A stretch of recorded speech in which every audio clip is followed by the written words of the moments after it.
ತೆಗಿಬೇಡ ಅಂತ. ಏನು ತೆಗಿಬೇಕು? ಇದನ್ನ ಏನು ಮಾಡಿದ್ಯಾ? ಇದೆಲ್ಲ ಮಾಡಿದ್ದೀನಿ ಅಲ್ವಾ, ಅದನ್ನ ತೆಗೀರಿ. ತೋರಿಸು, ಹಿಂದೆ ಹೋಗಿ ಇನ್ನೊಂದು ಸ್ವಲ್ಪ. ಓಕೆ, ಇದೆಲ್ಲ ಏನು? ಇದು ಏನು ಬರ್ದಿದ್ಯಾ? ಎಷ್ಟು ಚೆನ್ನಾಗಿ ಬರ್ದಿದ್ದೀನಿ ಅಲ್ವಾ? ಏನು ಬರ್ದಿದ್ಯಾ ಅದು ಫಸ್ಟ್ ಹೇಳು. ಒಂದು ಸೂರ್ಯ, ಒಂದು ಮೇಕೆ, ಕುರಿ. ಸೂರ್ಯ ಯಾವುದು, ಮೇಕೆ ಯಾವುದು, ಕುರಿ ಯಾವುದು? ಇದು ಕುರಿ, ಇದು ಸೂರ್ಯ, ಮೇಕೆ ಇದು ಮೋಡ, ಇದು ಇದು ಮೇಕದ ಬಾಯಿ. ಮೇಕೆ ಬಾಯಾ? ನಿಮ್ಮ ಡ್ರಾಯಿಂಗ್ ಟೀಚರ್ ಯಾರು? ಎಷ್ಟು ಚೆನ್ನಾಗಿ ಹೇಳ್ಕೊಟ್ಟಿದ್ದಾರೆ. ಕಲ್ಲಾ ಮ್ಯಾಮ್. ಯಾರು? ಕಲ್ಲಾ ಮ್ಯಾಮ್. ಡ್ರಾಯಿಂಗ್ ಟೀಚರಾ? ಹೆಸರು ಉಳಿಸ್ತಿದ್ಯಮ್ಮ ನೀನು?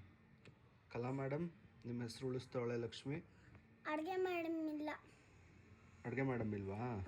ಏನಾದರೂ ಹಾಸ್ಪಿಟಲ್ ಹೊಟ್ಟೆ ಕುಯ್. ಹಾಸ್ಪಿಟಲಲ್ಲಿ ಹೊಟ್ಟೆ ಕುಯ್ಸ್ಕೊಂಡ್ರಾ? ಯಾರು ಕುಯ್ದಿದ್ದು? ವಾಪಸ್ ಗಮ್ಮಣಿಸ್ಬಿಟ್ಟು ಆಗ್ತು. ಗಮ್ ಹಾಕಿ ಅಂಟಿಸ್ಬಿಟ್ರಾ? ಮುಂಚೆ ನಾನು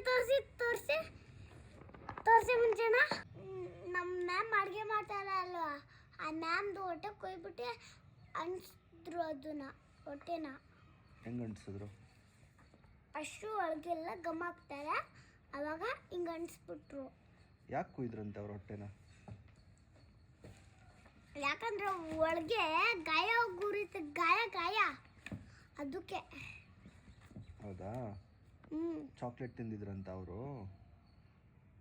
ಇಲ್ಲ, ಚಾಕ್ಲೇಟ್ ತಿಂದ್ರೇನೆ ಹೊಟ್ಟೆಲಿ ಗಾಯ ಆಗೋದು, ಕುಯ್ಯೋದು? ಇಲ್ಲ, ಮತ್ತೆ ಮೊಟ್ಟೆ ತಿಂದ್ರೆ ಹಂಗಾಗೋದು. ಮೊಟ್ಟೆ ತಿಂದ್ರೇನಾ? ಕಳ್ಳಿ. ಒಳ್ಳೇದು ತಿಂದರೆ ಹೊಟ್ಟೆ ಕುಯ್ತಾರಾ? ಚಾಕ್ಲೇಟ್ ತಿಂದರೆ ಹಂಗಾದ್ರೆ ನೀನು ಹೆಲ್ದಿ ಆಗಿರ್ತೀಯಾ? ಲಕ್ಷ್ಮಿ, ಚಾಕ್ಲೇಟ್ ತಿಂದರೆ ಹಂಗಾದ್ರೆ ನೀನು ಹೆಲ್ದಿ ಆಗಿರ್ತೀಯಾ ಅಂತೀನಿ. ಇಲ್ಲ,